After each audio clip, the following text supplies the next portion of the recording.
আমার মাওলার কুদরত তাকায় দেখো, কেমন সুন্দর সাতটা আসমান আল্লাহ টানায় রাখছেন।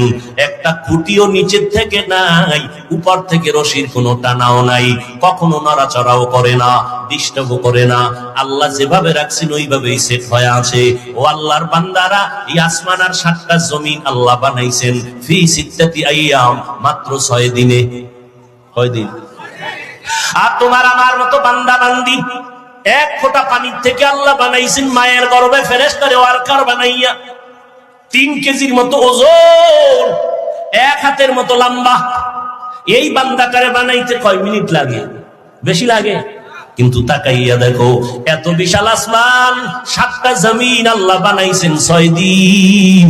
আর তোমার মতো আমার মতো বান্দাটারে 1 ফোঁটা পানির থেকে আল্লাহ বানাইতে সময় লাগাইছেন 6 মাসের মতো। সুবহানাল্লাহ। কয় মাসের মতো? কারণ কি? এত বিশাল আসমান জমিন বানাইতে মাত্র 6 দিন, আর একটা 1 হাতের বাচ্চাটারে বানাইতে আল্লাহ এত সময় নিলেন কেন? অফি আনফুসিকুম আফালা তুবসিরুন। একটু নিজেকে নিয়ে ভাবো। আহলুল্লাহ যারা, ওলিয়া উলিয়া যারা, তারা বলেন মান আরাফা নাফসাহু ফাকাদ আরাফা রাব্বাহ। যেই বান্দা নিজেরে চিনে সে তার রব আল্লাহরেও চিনে।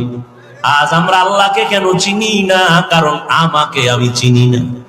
চিনি নকল ঠিকানায় চিনি। কেমন চিনি? আমি নিজেরে চিনি এইভাবে। আমার মতো বক্তা বাংলাদেশে আর কেউ নাই। আপনাকে আপনি চেনেন, আপনার মতো টাকার বাহাদুর জমিনে কেউ নাই। আপনি চিনেন, আপনার মতো নেতা এই জমিনে কেউ নাই। আমি চিনি, আমার মতো প্রিন্সিপাল কেউ নাই। আমি আমাকে নকল ভাবে চিনি, আমার মতো মুফতি মুহাদ্দিস কেউ নাই। আল্লাহ কয়, যতই চালাকি করো না কেন, এই পরিচয় তোমার সব ভ্যালুলেস পরিচয়।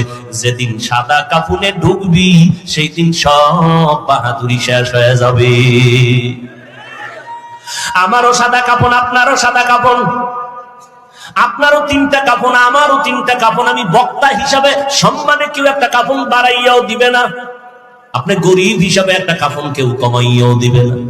ডাক্তারেরও 3 কাফন, রোগীরও 3 কাফন, পীর সাহেবেরও 3 কাফন, মুরিদেরও 3 কাফন। কাফনের উপরে লেখা থাকবে বড় হুজুরের লাশ। সব একাকার। কে ধনী, কে গরিব, কে ইমাম, কে মুক্তাদি, কে ডাক্তার, কে রোগী, কে শিক্ষক, কে ছাত্র, কে বক্তা, কে শ্রোতা, কোনো ভেদাভেদ নাই। অতএব এই পরিচয় দিয়া কোনো লাভ নাই। আমার আসল পরিচয়, আমি আল্লাহর একটা বান্দা।